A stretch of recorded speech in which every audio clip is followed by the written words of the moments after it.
we're going to add about 1 to 1.5 cups of oil in our pot.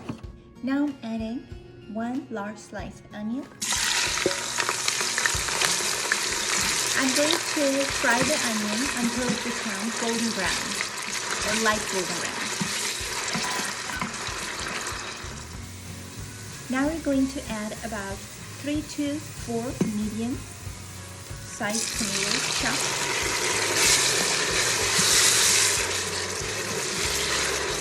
In the meantime, I'm going to add about 1.5 to 2 teaspoons of garlic paste.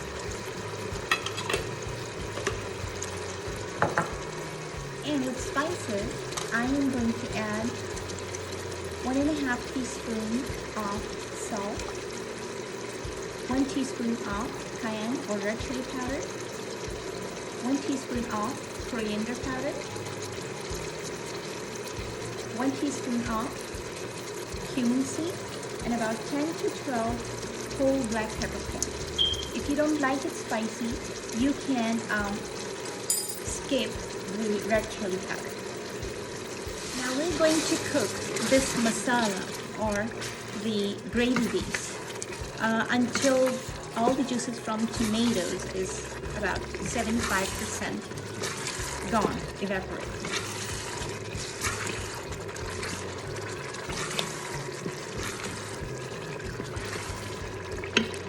I'm also going to add about half a teaspoon of black pepper powder. This is optional.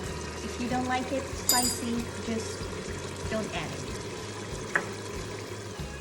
I'm going to add about 1 to 1.5 teaspoons of tomato paste. This is also optional. I always add a little bit of tomato paste when I make curry-based dishes because it adds this extra flavor and adds to this thickness to your curry or gravy. If you don't want to add it, you can skip. Okay, now our masala is ready, and I'm going to add about 2 pounds of goat meat. I have some frozen goat meat chunks. You can use fresh one. You can use lamb meat, but please do not make it with chicken. It is going to taste very nasty. So do not make Shaljam Gosht with chicken.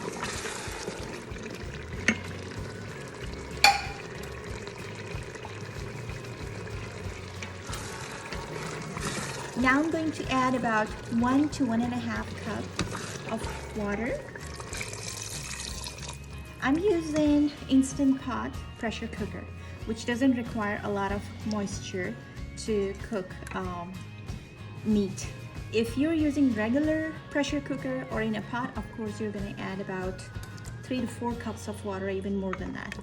So I'm going to cook it in a pressure cooker, instant pressure cooker, for about 20 minutes or 22 minutes. Okay, one thing I really wanted to talk about that you guys have noticed probably that I didn't, the meat that I have added in the masala was not thawed, it was completely frozen. To make curry like this, if you're adding meat, you don't need to thaw it. It will properly thaw and cook during the cooking process. But make sure it's not in one giant big clump, otherwise it's not going to cook evenly. It should be, every piece should be separately apart. I'm going to close the lid. I'm going to cook the meat in the pressure cooker for about 20 to 22 minutes. Alrighty, now let's check on our meat if it's fully cooked. Okay, now let's check on the meat and see if it's fully cooked.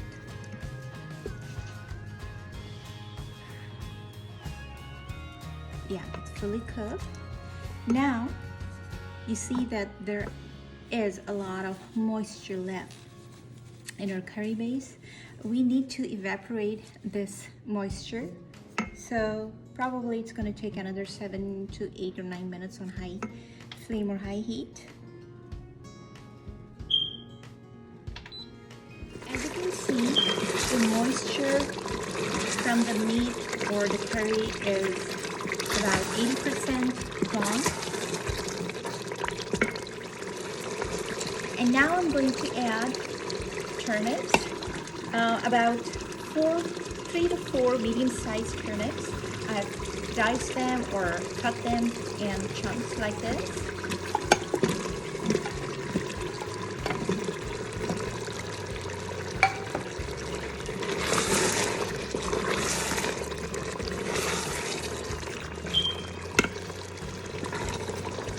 And I'm adding about 1 to 1.5 cup of water.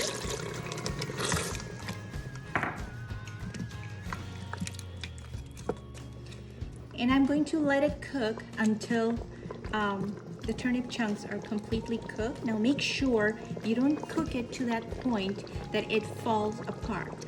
It should remain in cubes or chunks like so, but you don't want it crunchy or undercooked as well.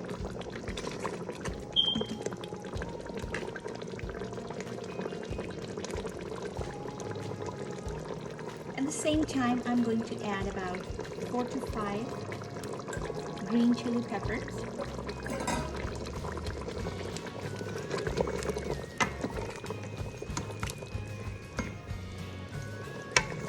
Now this is also optional. If you don't like your food spicy, you don't have to add it.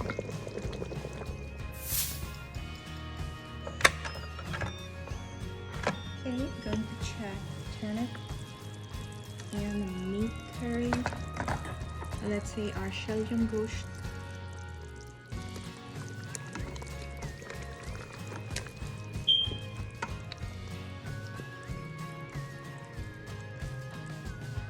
Oh yeah, it's fully cooked.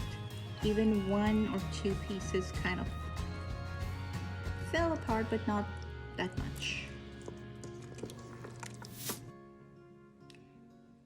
Alright, our Shaljam Gosht or turnip meat curry is ready. I've added about ½ cup of chopped cilantro or green coriander on top. You serve it along naan bread, chapati, plain white rice, and I insist you eat it along achar, which is a Pakistani or Indian pickle. It really adds this extra taste and oomph to this dish. Thank you so much everyone for watching. Don't forget to subscribe.